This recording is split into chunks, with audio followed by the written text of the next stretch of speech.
is Tim Albright with AVNation and InfoComm 2024 and the Crestron booth with Joel. Well, Peter, how are you, sir? Very good. And yourself? Good, good.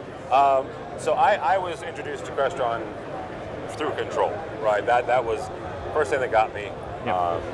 I've said for years I'm a failed programmer, but it's still interesting to me, right? Yep. The most interesting part.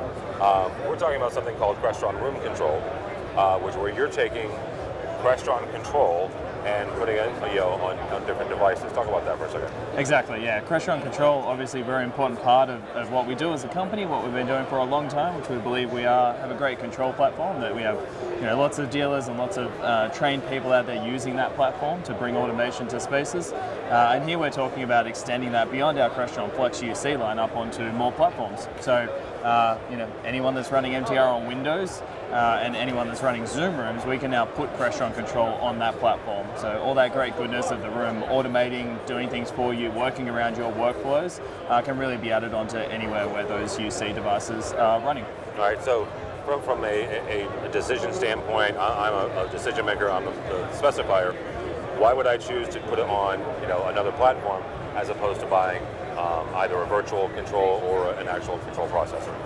Yeah, so even with Crestron Control on UC, you can use either of those options. Okay. We really see that being a scale decision for the most part. Like for some workflows, distributed control, where it's a control processor per room, makes a lot of sense. But for other people, they want to centralize that, they want it to be IT managed, they want to run it more like a service in the facility as opposed to the rooms being individual. There's no right or wrong way, it's just whatever works for your workflows. All right, and then from a support standpoint, whether it's, you mentioned the IT services part, this is something the IT department can see, they can manage, and they can service. Exactly, and that's true with both as well, because the distributed control is typically on the network anyway, so it can still be monitored and managed using both tools we have and also third-party tools if required.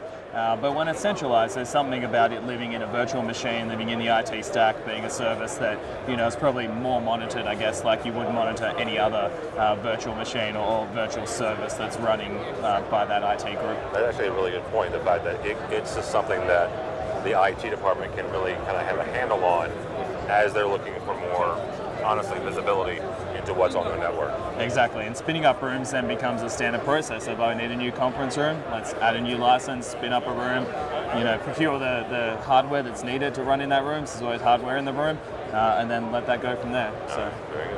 Joel, somebody wants to find out more about Room Control or Crestron, how do they do that? Yep, go to www.crestron.com, and we have heaps of information on there, or reach out to anyone sales rep-wise at Crestron as well, and they'd be more than happy to help you out. All right, very good. Joel from Crestron. For us, for AVNation, go by our website, avnation.tv. That's avnation.tv. Find more videos from the show floor of InfoComm 2024. All that and more at avnation.tv. That's avnation.tv.